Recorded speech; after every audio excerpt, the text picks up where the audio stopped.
The facial muscles are seen arranged around the orifices that we see in the face. These are the palpebral fissure, the oral fissure, and the nostrils. The palpebral fissure is the space between the upper eyelid and the lower eyelid. The oral fissure is the space between the upper lip and the lower lip, and this is the anterior nasal aperture. The muscle of the eyelids include the orbicularis oculi, the frontalis muscle, the corrugator supercilii muscle, and levator palpebrae superioris. The muscles around the nose include the procerus, the nasalis, and depressor septi. The muscle of the lip and the cheek include levator labii superioris aliqui nasi, levator labii superioris, zygomaticus minor, zygomaticus major, levator anguli oris, mentalis, depressor labii inferioris, depressor anguli oris, risorius, buccinator, orbicularis oris. All these facial muscles, when they contract, they act as sphincters around the orifices which they are situated. In addition, they express the emotions. Hence, they are called muscles of facial expression. This is an additive action of the facial muscles. All these facial muscles are situated beneath the skin. They are subcutaneous. They are remnant of panniculus carnosus. And all these muscles are going to be derived from the mesoderm of the second branchial arch and supplied by facial nerve.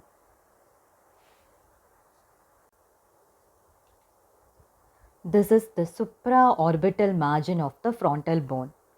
Above the supraorbital margin of the frontal bone, this curved plate of bone is called the superciliary arch.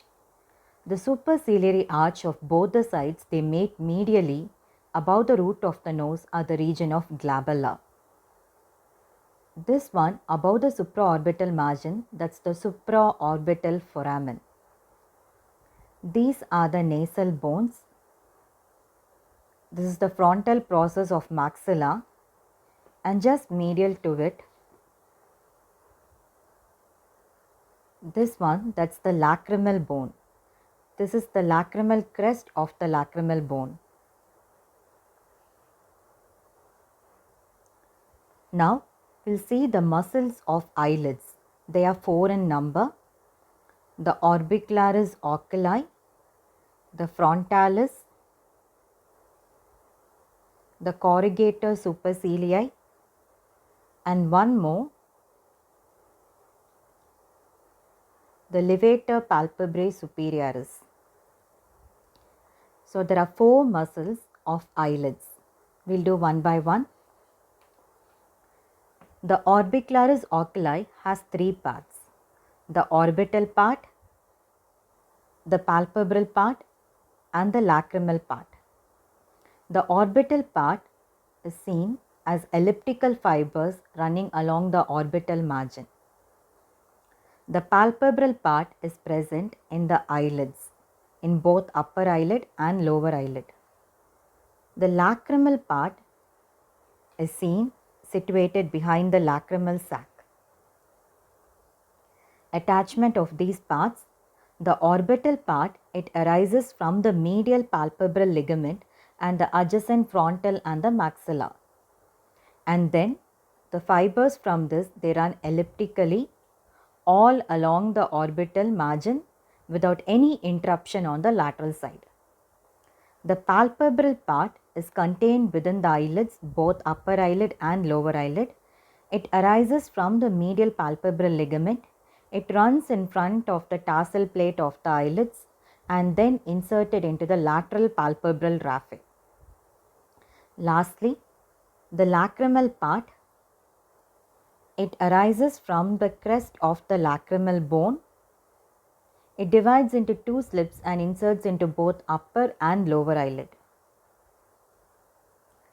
The contraction of the lacrimal part will draw the lacrimal sac medially and will help in transport of the lacrimal fluid. The contraction of the palpebral part will help in gentle closure of the eyelid as in blinking. The contraction of the orbital and the palpebral part together will cause forceful closure of the eyelid. This is the frontalis belly of occipito frontalis. The frontalis muscle has no bony origin nor bony insertion. It arises from the skin and the subcutaneous connective tissue of the eyebrow and the root of the nose. The fibers are inserted into the galea aponeurotica. Contraction of the frontalis muscle will produce transverse wrinkles on the forehead, and it will also raise the eyebrows. This is corrugator supercilii. The corrugator supercilii muscle arises from the medial end of the superciliary arch. It runs upwards and laterally to insert into the subcutaneous connective tissue of the eyebrow above the middle of the supraorbital margin. Contraction of corrugator supercilii will draw the eyebrows medially and upwards and produce vertical wrinkles on the forehead. The last muscle is the levator palpebrae superioris. This levator palpebrae superioris is actually a muscle of the orbit. It arises from the lesser wing of the sphenoid or the roof of the orbit. The aponeurosis of this muscle inserts into the upper eyelid. Okay, so remember it's only in the upper eyelid, and the contraction of this muscle elevates the upper eyelid. This is opposite to the action of orbicularis oculi. The muscles of the nose are 3 in number: the procerus, the nasalis, and the depressa septi. This is the nasal bone. The procerus arises from the fascia overlying the nasal bone. It is inserted into the skin between the eyebrows. The contraction of procerus muscle will produce vertical wrinkles over the root of the nose. Coming to nasalis, nasalis has 2 parts, the transverse part and the alar part. The transverse part, it arises from the maxilla close to the nasal notch. It extends upwards and medially. It forms an aponeurosis that meets the aponeurosis of the opposite side across the bridge of the nose. The contraction of the transverse part will compress the nasal cavity, hence it is called compressa naris. The alar part arises from the maxilla and inserts into the alar cartilage. All that you see here grey in color, that's the nasal cartilage. It's made up of hyaline cartilage.